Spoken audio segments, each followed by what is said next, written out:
পৃথিবী ততক্ষণ পর্যন্ত ধ্বংস হবে না, মহাপ্রলয় হয়ে সৃষ্টি জগৎ ততক্ষণ পর্যন্ত শেষ হয়ে যাবে না যতক্ষণ পর্যন্ত একজন মানুষও আল্লাহ বলার মতো থাকবে। তার মানে পৃথিবী থেকে একটা সময় ইমানদার কমতে কমতে, বিশ্বাসী মানুষ কমতে কমতে এমন একটা পর্যায়ে চলে যাবে যেটা জিরোতে চলে যাবে, কোনো বিশ্বাসী মানুষ থাকবে না।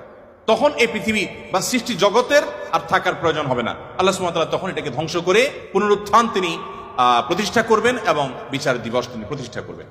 তো পৃথিবী যেহেতু তার পরিণতির দিকে আগাচ্ছে, এই সময়টাতে ঈমান ধরে রাখা অত্যন্ত টাফ এবং সহজ। মুসলমানের সন্তান হিসাবে, বাই চান্স মুসলিম হিসাবে আমরা আমাদের ঈমানের কেয়ার করা, ঈমানের পরিচর্যা করার প্রয়োজনটা আমরা অনুভব করি না। আমি আজকের এই অনুষ্ঠানের মাধ্যমে আপনাদেরকে উদাত্ত আহ্বান রাখতে চাই, আসুন আমাদের ঈমানের যত্ন করি। আমাদের ঈমানটাকে যত্ন করবার জন্য আমাকে কোরআন অধ্যয়ন করতে হবে, আমাকে কোরআন পড়তে হবে, ঈমানের পরিবেশে থাকতে হবে এবং ঈমান কি সেটা বুঝতে হবে।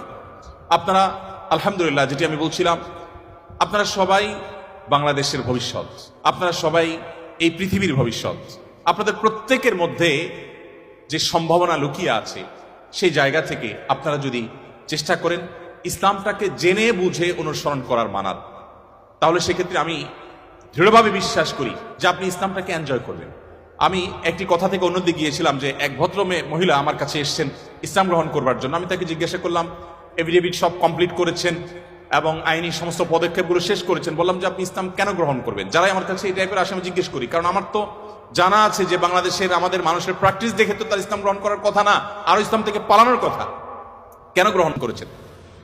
তো তিনি বললেন, ইসলাম সম্পর্কে আমি বই পড়েছি, এই বই আমাকে প্রভাবিত করেছে। আবার কোনো কোনো ব্যক্তিকে আমি দেখেছি, তাদের ব্যক্তিত্ব দেখে, নিশ্চয়ই সেরকম ব্যক্তিত্ব খুবই কম, দেখে আমি প্রভাবিত হয়েছি।